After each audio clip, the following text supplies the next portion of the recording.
로마서는 12장부터가 실천에 관한 그리스도인의 실천 윤리 부분입니다. 앞부분은 교리였고 뒷부분은 실천인데요. 앞부분은 무엇을 믿을까에 관한 말씀이었고 뒷부분은 어떻게 살 것인가에 관한 말씀이에요. 그래서 우리가 무엇을 믿을까가 정리되면은 그 무엇을 믿는 그것이 가치가 되는 거죠. 의미가 되고 내용이 됩니다. 그래서 그 다음부터는 그 가치에 따라서 어떻게 살 것인가 결정이 됩니다. 그래서 무엇을 믿을까가 잘 정리된 사람은 어떻게 살 것인가를 자연스럽게 옮겨가게 됩니다. 이것을 이제 로마서가 쭉 16장까지 앞부분, 뒷부분 나누어서 이렇게 말씀하고 있습니다. 자, 우리 12장을 한번 보실까요? 12장 1절에 보시면요. 그러므로 형제들아 내가 하나님의 모든 자비하심으로 너희를 권하노니 첫째 너희 몸을 하나님이 기뻐하시는 거룩한 산 제물로 드리라. 이는 너희가 드릴 영적 예배니라. 우리 성도는 하나님과의 관계가 제일 우선입니다. 그래서 하나님께 너희 몸을 거룩한 산 제물로 드리라. 그래서 하나님이 기뻐하시는 산 예배 생활을 하라. 이렇게 말씀을 하셨고요. 그 다음에 12장을 볼까요? 13장을 볼까요? 13장 1절에 보시면 각 사람은 위에 있는 권세들에게 복종하라. 위에 있는 권세들에게 복종하라. 그랬고요. 14장을 보시면 믿음이 연약한 자를 너희가 봤되 그의 의견을 비판하지 말라. 그래서 믿음이 약하거나 부족하거나 그런 사람들을 비판하지 말라. 그렇게 말씀했고요. 오늘 15장에 봅니다. 믿음이 강한 우리는 마땅히 믿음이 약한 자의 약점을 담당하고 뭘 하지 말라고요? 자기를 기쁘게 하지 말아라. 그래서 앞에는 믿음이 약한 자를 비난하지 말으라고 했는데 15장에서는 오히려 너희가 그 약점을 담당해주고 남을 비판하거나 남을 흠잡지 말고 뭘 하라는 거예요? 그들을 기쁘게 해줘라. 그것을 자기를 기쁘게 하지 말라로 이렇게 말했습니다. 자, 이런 말씀들을 정리해보면 한마디로 예수를 믿는다고 하면은 자기만을 위해서 살지 말아라. 예수님을 위해서 살아라. 하나님을 위해서 살고 약자를 배려하고 주님의 영광을 위해서 살아라. 바로 그 말씀인 겁니다. 그래서 예수님이 가장 큰 계명을 말씀하실 때 첫째 계명은 하나님을 사랑하라. 네 마음을 다하고 뜻을 다하고 목숨을 다하고 온 정성을 다해서 하나님 사랑하는 거. 둘째는 뭡니까? 내 이웃을 네 몸과 같이 사랑해라. 그것이었어요. 그래서 우리는 성도의 삶이라는 것은 나만을 위해서 사는 것이 아니고 하나님의 영광을 위해서 그리고 다른 사람들의 그 기쁨을 위해서 사는 것이 성도의 삶입니다. 여러분 어떻습니까? 내가 나를 살아보면 어때요? 내가 나를 위해서 살아보면요. 요구사항이 많습니다. 필요한 게 많아요. 내가 나를 위해서 살아보면 얼마나 많은 요구사항이 있는지 다 갖춰야 돼요. 다 있어야 돼요. 필요한 게 너무 많아요. 그러나 주님을 위해서 살아보면 그렇게 많은 게 필요하지 않습니다. 그렇게 많은 것이 필요하지 않아. 오직 주님을 위해서 살면요. 많은 것이 오히려 긁어치이고 부담이 되고 오히려 짐이 됩니다. 근데 주님을 위해서 살아보면 단순해도 충분하고 나를 위해서 살아보면 다 있어도 부족하고 우리 성도의 삶은요. 단순 간명하게 이 세상을 살다가 영원한 그 나라에 들어가는 겁니다. 그런데 우리가 너무 많은 것을 가지고 있는데도 부족한 것은 아직도 내가 나를 위해서 살고 있구나. 그 답입니다. 그래서 우리가 주님을 위해서 살면은 무언가가 없어도 부족감이 들지 않습니다. 그리고 다 감사하게 받아들이시고 다 소화해내집니다. 자, 예수님이 나를 따라오려거든 할 때 하신 말씀이 첫째는 자기를 부인해라 하는 것이었죠. 누구든지 나를 따르거든 자기를 부인해라. 두 번째는 뭐였죠? 자기 십자가를 지고 나를 따르라 했어요. 첫째가 뭐예요? 내가 나를 부인하는 겁니다. 이 말은 내 존재 자체를 무시한다는 말이 아니고 내가 나를 위해서 살고 내 필요를 다 갖추려고 하고 내 욕심 다 챙기려고 하고 그거 아니라는 겁니다. 그거부터 내려놓고 자기 십자가, 내 몫의 사명과 마땅히 해야 할 일, 내 삶의 의미, 가치를 찾고 주님을 따르라는 겁니다. 그래서 자기 부인의 삶은요, 십자가를 따르는 삶이고, 여기서부터 실제로 우리의 평안의 삶은 시작이 됩니다. 우리가 이 세상은 나그네인데, 나그네는 짐이 많으면 편하겠습니까? 적으면 편하겠습니까? 적으면 편해요. 광야길도요, 하나님이 매일 아침마다 나가서 거두어 드려야 할 일용할 양식을 주신 것은 그 나그네 길에 매일 쌀감만 짊어지고 가는 고생 안 하도록 그렇게 매일의 양식으로 주셨던 겁니다. 단순하게, 간명하게 사는 삶. 단순하게, 간명하게 성령의 충만함으로 우리가 이 나그네 삶을 살아야 되는 겁니다. 자, 예수님이 자기 부인의 삶을 말씀하시는데요. 어떤 문제도 한번 보세요. 어떤 문제를 할지라도 내 안에서 해결되면 다 해결됩니다. 그러나 상황이 아무리 달라져서도 내 안에서 해결 안 되면 아무것도 해결 안 되는 거예요. 그래서 모든 문제는 내 안에서 해결되면 다 돼요. 그게 밖에서 아무리 얽히고 설킬 것 같고 복잡하다 할지라도요.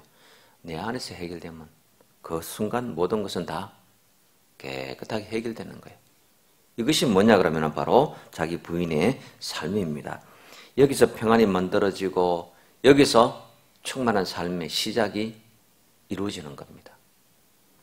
자, 오늘 말씀에는 다른 것이 아니죠.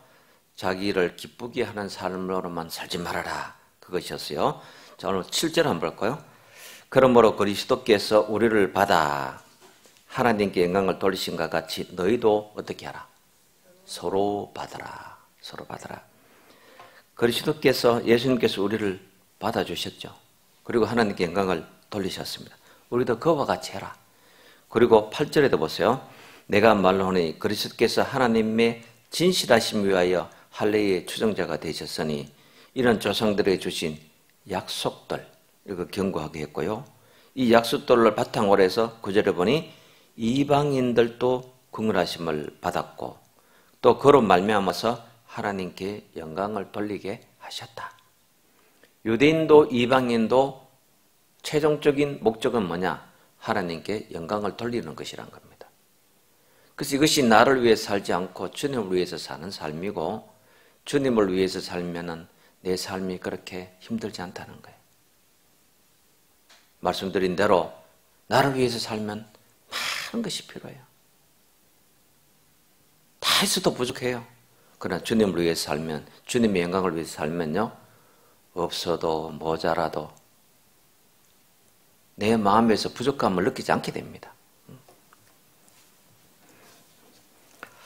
자, 성도의 삶의 최고의 가치, 성도의 삶의 최고의 정점은 뭐냐면은 평안입니다.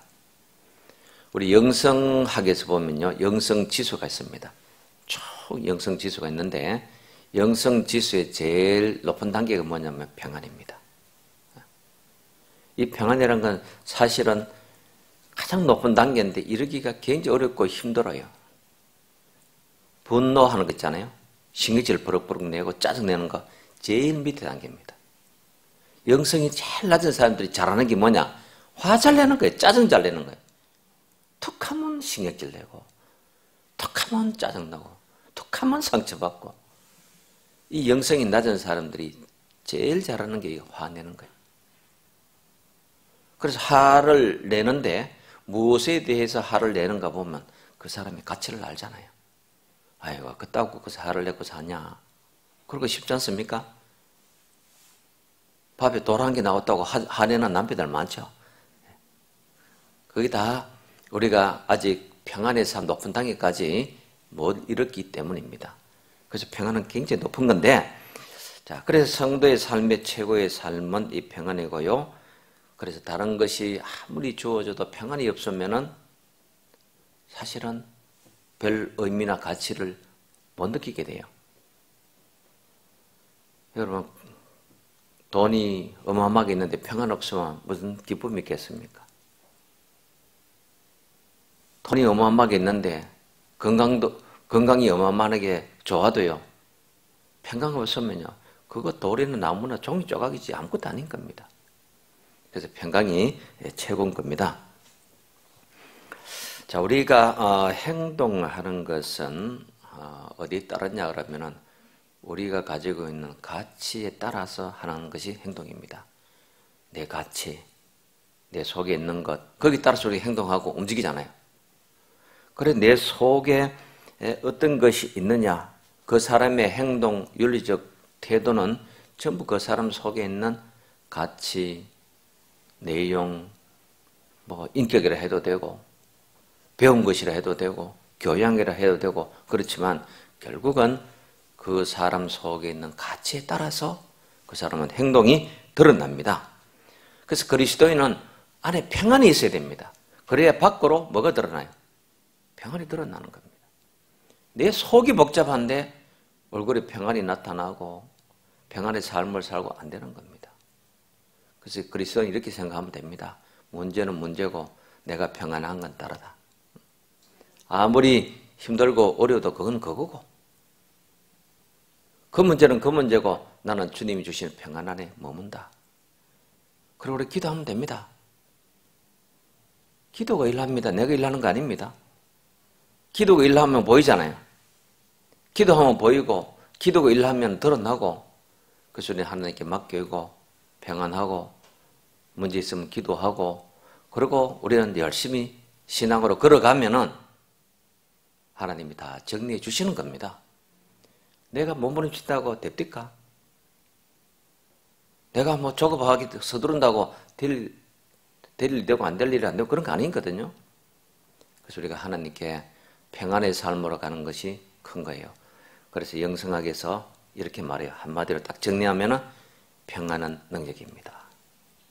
얼마나 멋진 말인지 몰라요. 평안은 능력입니다. 이 평안은 두려움도 물러치고요. 걱정, 염려, 근심도 다 녹여내는 것이 평안인 겁니다.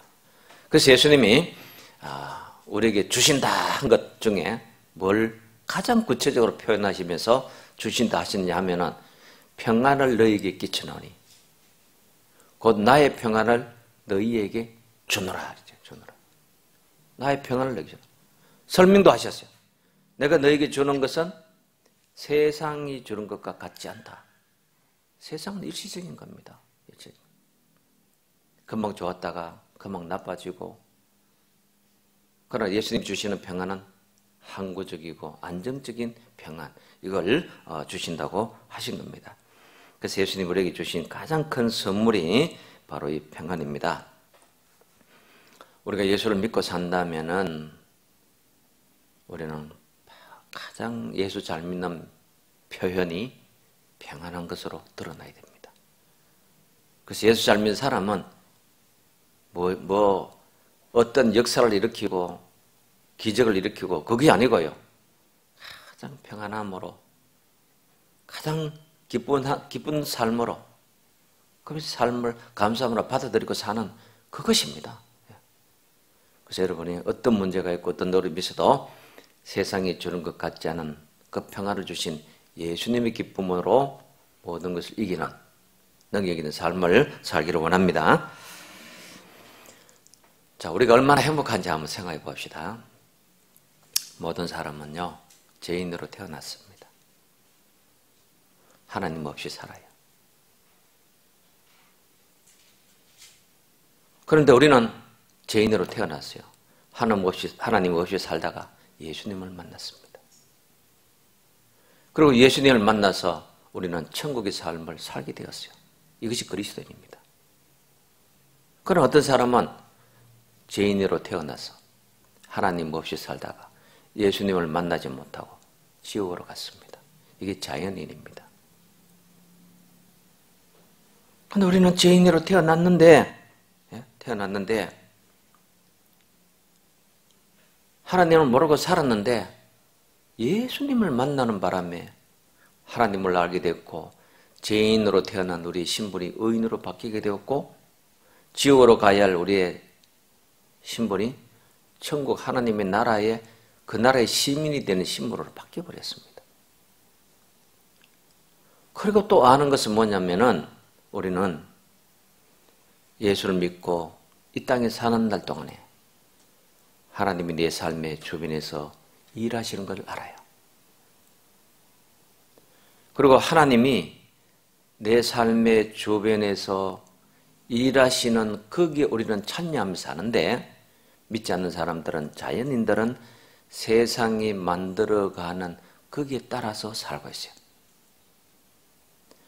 하나님이 이루어 가시고 만들어가는 세상 속에 동참하고 살아가는 우리와 세상이 만들어가는 그 흐름 속에 따라가는 일반인들은 어떻게 됩니까?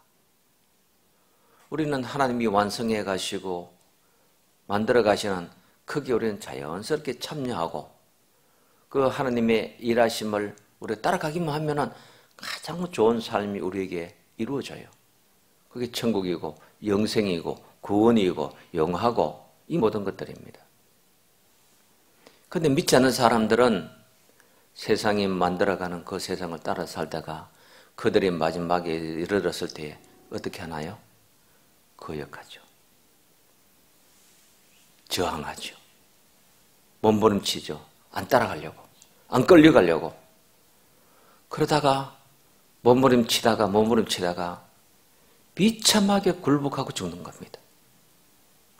그런 반면에 우리는 그 비참한 굴복이 아니라 영광스러운 존재로 천군천사의 나팔 소리가 들리는 그 가운데 우리는 멋지게 그 나라로 올라가는 겁니다.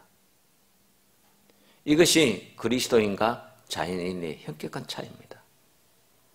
땅에 두 발 딛고 살 동안은 다 같은 것 같지만 우리는 땅에 살 동안 하나님의 일하심에 참여하고 자연인들은 세상이 일하는 데 참여하고 있는 거예요.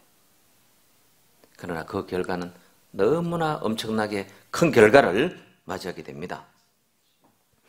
그래서 우리는 하나님이 정하신 인간의 영광, 인간에게 마련해 놓으신 목적, 인간을 위해서 예배해 놓으신 그 나라의 목적지, 거기에 우리는 자연스럽게 가면서 이 세상을 어떻게 가는 거예요?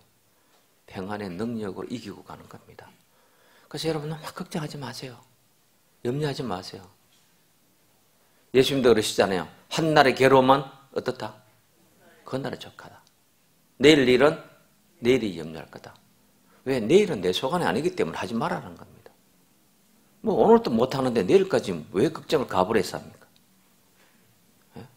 행복은 밀어놓고 걱정은 가불해서 쓰고. 그래서 예수님도 내일은 네 소관이 아니다. 내 안에 있다. 그래 염려하지 말라. 무엇을 먹을까, 무엇을 입을까, 그런 것들. 그래서 예수님이 전제하신 것이 무엇이죠? 공중나는 새를 보라. 들의 백합화를 보라. 저들도 먹이고 입히시거든 하물며 너희일까 보냐. 그게 예수님의 말씀입니다. 새를 만들어 놓으신 하나님이 먼저 하신 일이 뭔지 아세요? 새에게 먹을 것을 먼저 마련해 놓고 새를 만드셨어요. 백합화를 만드신 하나님이 뭘 먼저 하셨느냐? 백합화가 자랄 수 있는 환경을 먼저 마련해 놓고 백합화를 자라게 하신 거예요. 그러므로 우리도 하나님의 백성이기 때문에 염려하지 마라 했으면 염려하지 말 것을 하나님은 다 예비해 놓으신 거예요. 우리가 못 보고 있을 뿐입니다. 그러나 우리는 이미 참여하고 있습니다. 그래서 뭘 하라는 거죠? 평강으로 살아라는 겁니다. 여기서 나오는 진짜가 뭐냐면은 순전하고 오직 존귀한 마음으로 돌릴 수 있는 하나님의 영광입니다. 그렇지 않고 영광 돌립니다. 영광 돌리는 건 전부 입술에 거짓이 될 수 있습니다. 거짓이 되는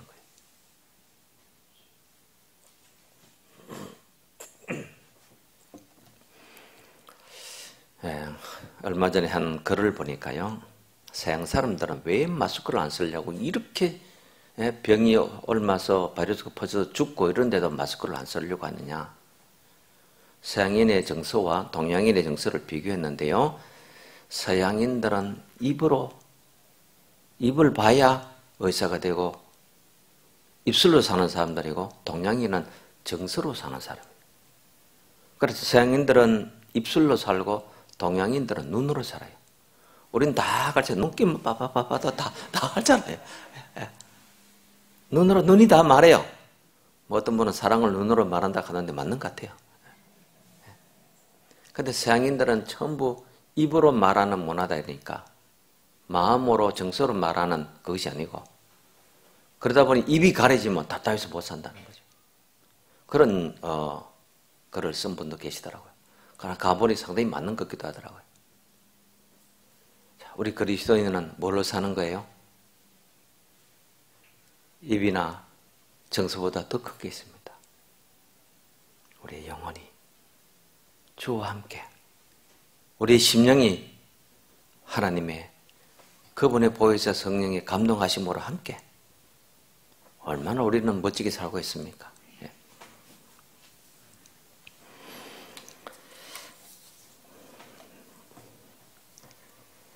15장 1절부터 13절까지가 전체 사실 하나입니다. 우리가 시간상 나누어 봤는데요. 갈라기 좀 보고 가겠습니다. 자, 1절은 자기를 기쁘게 하지 말아라 그랬고요. 15장 1절, 15장 2절에는 각 사람이 이웃을 기쁘게 하되 선을 이루고 덕을 세우도록 해라. 덕을 세우도록 해라 그랬어요.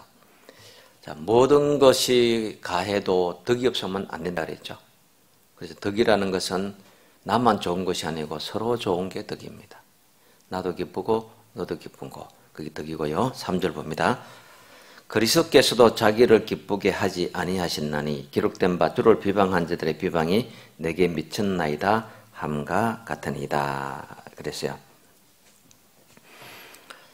자, 구약에서 다윗이 내가 주님을 섬기고 주님을 따라 나섰더니 내 어머니의 자녀들도 나를 나그네처럼 대했다 이렇게 나왔어요. 내 어머니 자녀들이 누구예요? 형제가 아닙니다.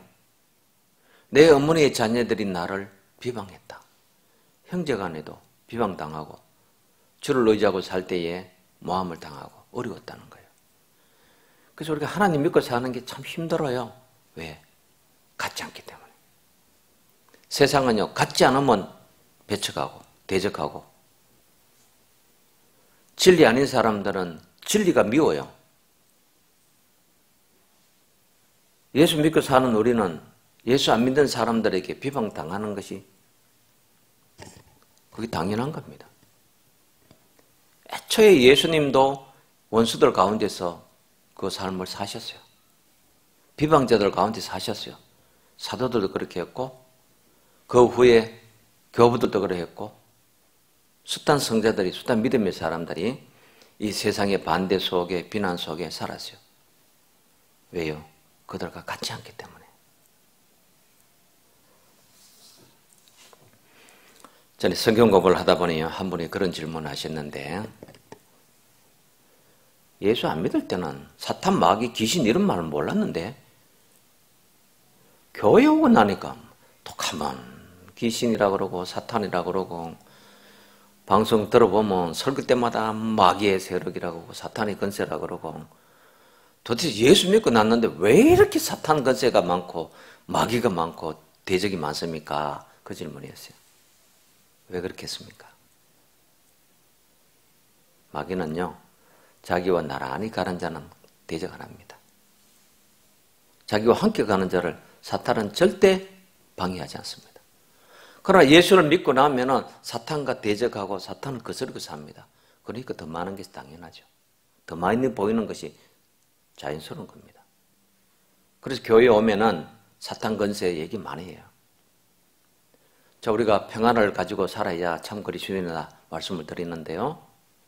이 평안을 자꾸 놓쳐버리는 이유는, 첫째는 내 안에 옛사람의 잔재가 남아서 거기 자꾸 올라오기 때문에 그렇고, 두 번째는 사탄에게 계속 지기 때문에 우리가 그 사탄의 힘에 계속 패배당하기 때문에 이 평안을 자꾸만 잃어버리는 거예요. 상추 이파리 벌레가 자꾸 파먹어서 구멍이 뻥뻥 나듯이 우리 평안이 여기저기 자꾸 구멍이 나는 겁니다. 그것은 바로 옛사람의 잔재와 사탄의 작용이 여전히 있고, 또 이 세상이란 것은 우리가 아직 천국 가지 않았기 때문에 공중 근세 잡은 그 힘이 작용하고 있기 때문에요. 그래서 평안해야 되지, 범사에 감사해야 되지, 항상 기뻐야 되지. 말로는 얼마든지 되는데 실천이 안 되는 것은 바로 이와 같은 이유 때문입니다. 그래서 비방도 있습니다. 그 다음에 5절 봅니다. 자, 4절 봅니다. 무엇이든지 전에 기록된 바는 우리의 교훈을 위하여 기록된 것이니 우리로 하여금 인내로 또는 성경의 위로로 소망을 가지게 함이니라. 여기 잘 보세요. 기록된 바, 하나님 말씀, 이것은 우리의 교훈을 위해서 기록된 것인데 우리로 하여금 뭐함으로? 인내함으로. 두 번째는 성경의 위로로 그랬어요. 성경의 위로. 말씀의 위로로 소망을 가지게 한다 그랬죠. 그런데 13절에 가보세요. 그 소망을 설명합니다. 소망의 하나님이 모든 기쁨과 평강을 어디에서? 믿음 안에서. 누구에게? 너희에게 충만하게 하는데 여기는 앞에는 성경의 위로로 소망을 했고 여기는 성령의 능력으로 소망이 넘치게 하기라 그랬어요. 이 비교를 한번 보세요. 성경의 위로로 소망을 가졌죠? 이번에는 성령의 능력으로 소망이 넘치게 해야 되는 거예요.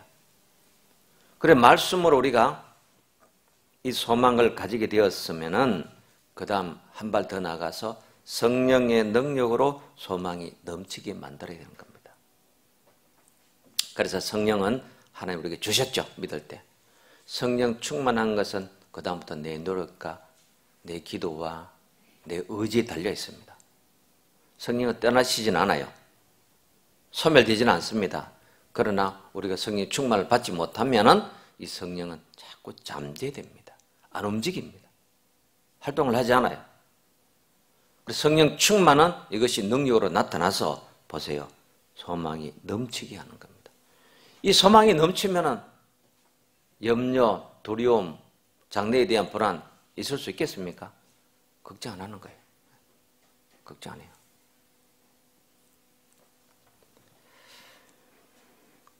우리가 잘 아는 노래 있죠. 선한 능력으로. 제가 오늘도 한번 들으면서 참 보네포 멋진 하나님의 사람이다. 그 생각을 했어요. 주 선한 능력으로 안으시네. 그 크신 팔로 날 붙드시네. 이 한마디만 해도 마음이 찡하더라고요. 벌써요. 절망 속에도 흔들리지 않고 사랑하는 주 얼굴 구하리. 그 절망과 힘든 상황 속에서 우리가 구해야 할 것은 주님의 얼굴입니다. 주 얼굴 구하리. 선한 능력으로 일어서리. 주만 의지하리. 무엇으로? 믿음으로. 주만 의지하리. 믿음으로. 우리 고대한 한 해 소망이죠. 주 오실 그날 영광의 새날을 맞이하리. 영광의 새날을 맞이하리. 이전의 괴로운 날 애워싸고 고난의 길을 걷는다 해도 이전의 옛적의 그 어려움들이 다시 나를 붙들고 그 괴로움이 나를 애워싼다 할지라도 그 고난의 길이 다시 내 앞에 닥친다 할지라도 주님께 모두 맡긴 우리 영혼 이걸 다 맡겨버린 거예요. 우리 영혼 끝내 승리의 날을 맞으리.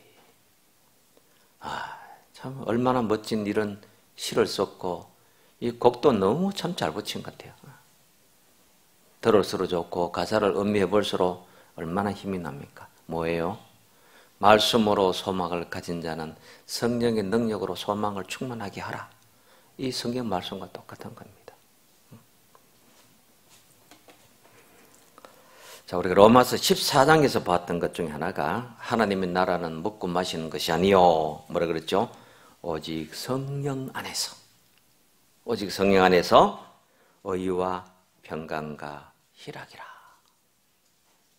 그래요. 오직 성령 안에서. 그래서 오늘 여기 나오는 4절 말씀과 13절 말씀 이 순서를 자세히 이렇게 보시면요. 우리가 어떻게 하나님 말씀 붙들고 무엇을 의지하고 따라서 살아야 할 것을 딱 가르쳐 줍니다. 그 다음 5절 봅니다. 이제 인내와 위로의 하나님이, 자, 위로의 소망했는데 바로 설명이 나오죠. 인내와 위로의 하나님이 너희를 그리스도 예수를 본받아 서로 뜻이 같게 하사. 우리가 예수를 본받아라 하고 했어요. 자, 우리가 예수를 믿음으로 구원받고 예수를 본받음으로 승리합니다. 우리는 믿음으로 구원받았습니다. 그런데 예수를 본받음으로 승리의 삶을 살고 영광의 삶을 살게 돼요. 그래서 예수를 본받아서 6절에 한 마음과 한 입으로 하나님 곧 우리 주 예수 그리스도의 아버지께 영광을 돌리게 했다. 그래서 우리가 가짜 영광은요, 모욕입니다. 우리가 칭찬을 들을 때도 이게 헛칭찬, 겉칭찬이라는 걸 우리가 알 때가 있죠. 기분 나빠요. 안 듣는 것보다 못할 때가 있어요. 이거 뭐 칭찬이라고 하는데 놀리는 거 없고 기분이 안 좋을 때가 있거든요. 그렇게 참 칭찬이어야 하고 참 마음에서 해야 되고 하나님께 돌린 영광도 그렇습니다. 그냥 영광 돌립니다. 영광 돌린다 말로만 하고 한 마음과 한 입에 이것이 없으면 안 된다는 거예요.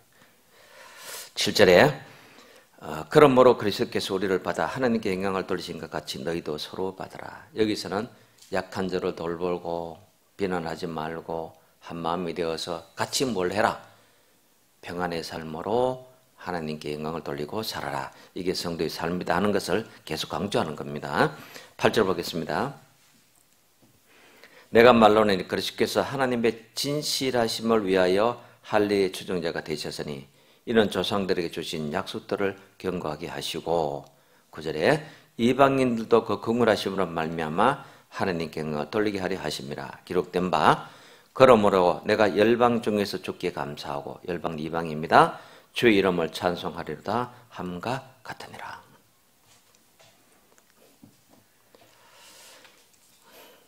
자, 한번 보십시다. 유대인들은 이스라엘 백성들은 믿음의 조상이 있어요. 두 번째, 약속이 있어요. 그리고 율법이 있어요. 그러나 이방인들에게는 믿음의 조상도 없고 주어진 약속도 없었고 주어진 율법도 없었어요. 누구에게 먼저 이 모든 걸 주셨나요? 이스라엘 백성들에게. 아브라함을 통해서 믿음의 조상을 주셨고 약속을 주셨고 선지자들 통해서 모세를 통해서 율법을 주셨고 다 주셨어요. 그들에게 먼저 구원의 모든 것을 예비해 주신 거예요. 그러나 이것을 받은 이스라엘이 거역함으로 인해서 이 모든 것이 어디로 넘어갑니까? 이방인에 넘어왔는데 이방인에게는 이 모든 것이 하나도 없었어요.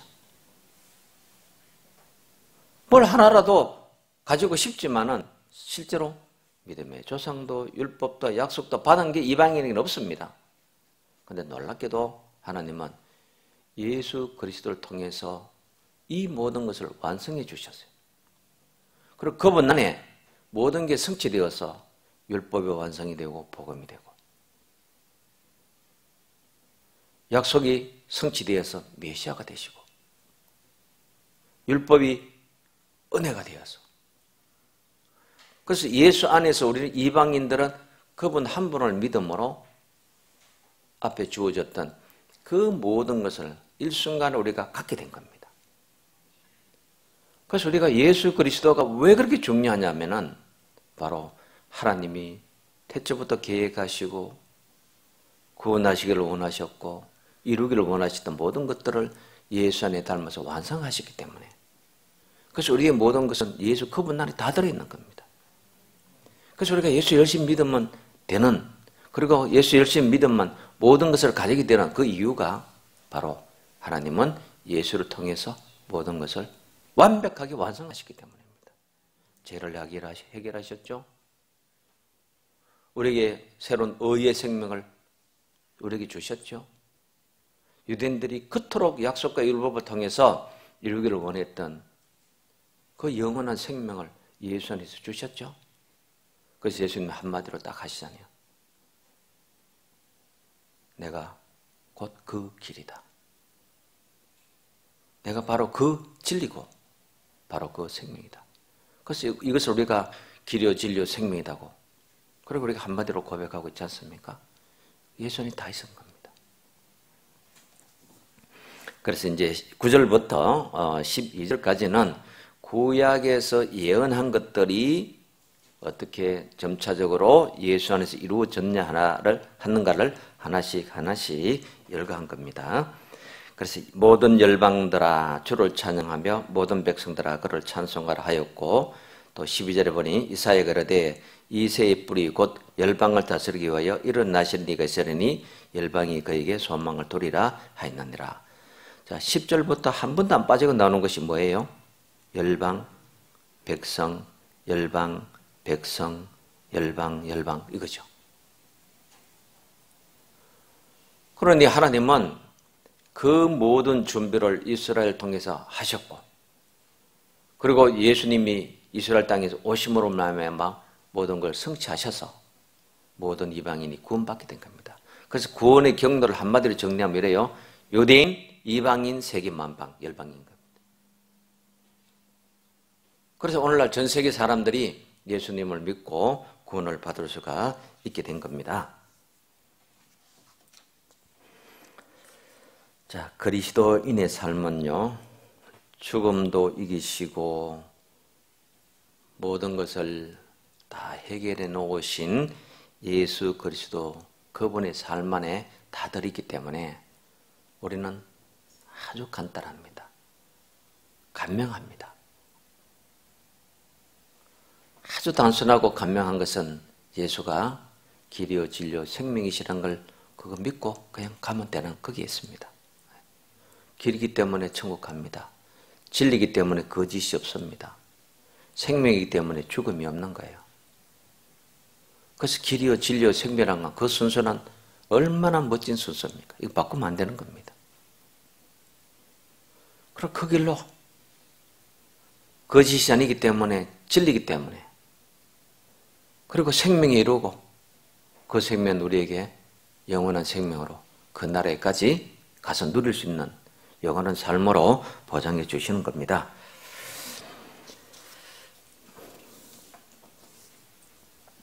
우리가 세상 살면서요, 그리스도인은 오늘 여기 보니까 믿음이 강한 너희는 믿음이 약한 자의 모든 걸 담당하라 했어요.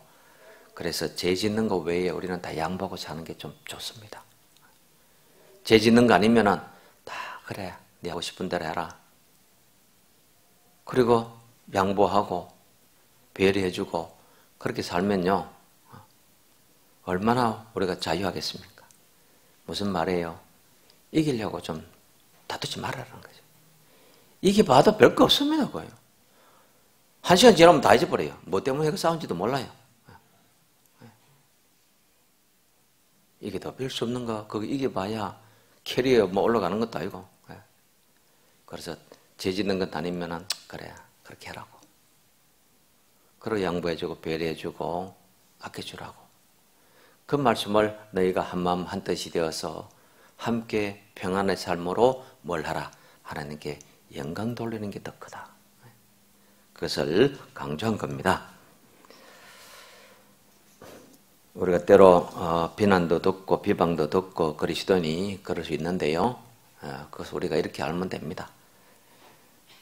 우리가 원망하게 되는 이유는 비방이 있다는 것을 모를 때 하는 거거든요. 그래서 비방이 있구나. 진리로 살고 세상과 다르게 살기 때문에 그리스도인이 이런저런 말을 들을 수 있구나. 그리고 원망하지 말고요. 누가 뭐 그러면은 아이고 맞다고. 안미사람이 그럴 때마다 맞습니다. 아니라고 바닥바닥 싸워볼 필요도 없어요. 빡빡 우기도 별 소용없습니다. 굴복 안 합니다. 그 사람들. 당신 보기에 맞다고. 부족하다고. 그리스도인들이 실수도 많이 하고 죄도 많이 짓고 더 세상에 소금과 빛이 되지 못할 때도 많다고. 그래서 나는 온전하신 예수를 믿습니다. 그렇기 때문에 길이고 진리고 생명 대신 그분 붙들고 살려고 몸부림치는 겁니다. 그렇게 대답하시면 됩니다. 왜 실수를 인정 안 하려고 그러고 잘못을 인정 안 하려고 그러고 그러니까 자꾸 싸우는 거죠. 뭐 네 교회 다니면서 그러나 아이고 그렇다고 죄송하다고. 그렇기 때문에 온전하신 예수 붙들고 내가 살려고 한다고.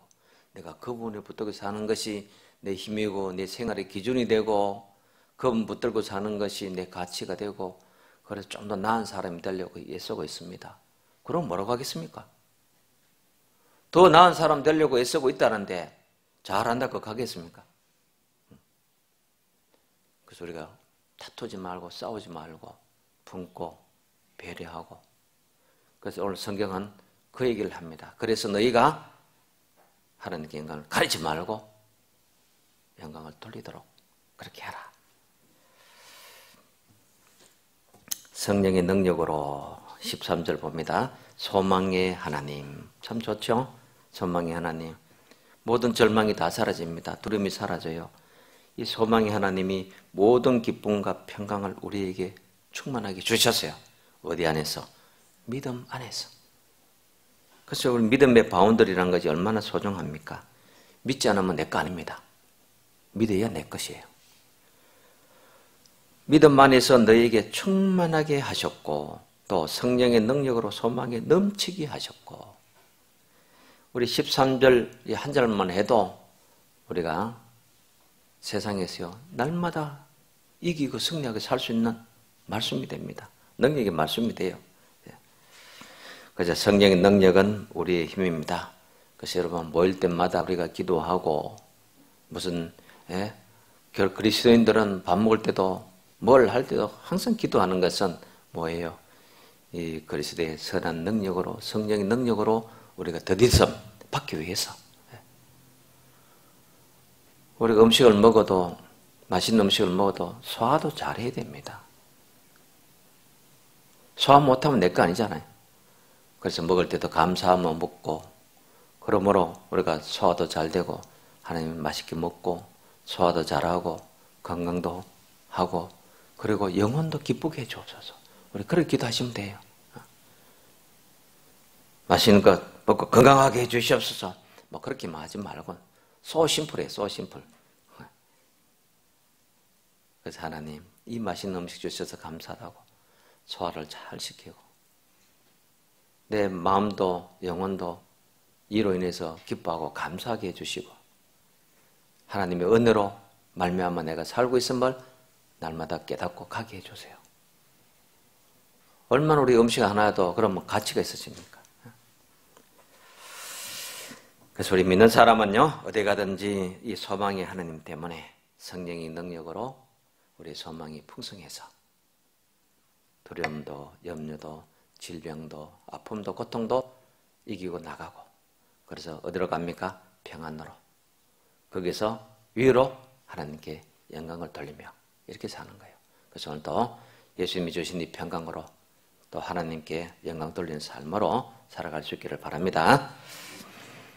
좋으신 아버지 하나님, 로마서 말씀을 통해서 저희들이 다시 한번 우리 신앙적 자세를 돌이켜보고 점검해보고 깨닫게 됩니다. 내 안에 평강이 없고 기쁨과 감사함을 누려본 지가 언제인지 아득하기도 합니다. 주님이 주신 평안이 있는데도 불구하고 덮어놓고 이불로 덮어서 보이지 않게 하듯 억눌러서 평강의 삶을 살지 못했습니다. 이제라도 모든 것 걷어내고 평강에서 하나님께 영광 돌리는 삶으로까지 이어지는 저희들의 믿음의 걸음 되게 해 주옵소서. 이 시간 나와서 기도하고 예배드리는 주의 백성들 기억해 주시옵고 넘치는 소망의 하나님의 사랑이 그들 가운데 함께해서 성령의 능력으로 소망이 넘치고 평안이 넘치고 하나님께 영광 돌리는 삶을 살게 하여 주옵소서. 예수님 이름으로 기도드립니다. 아멘.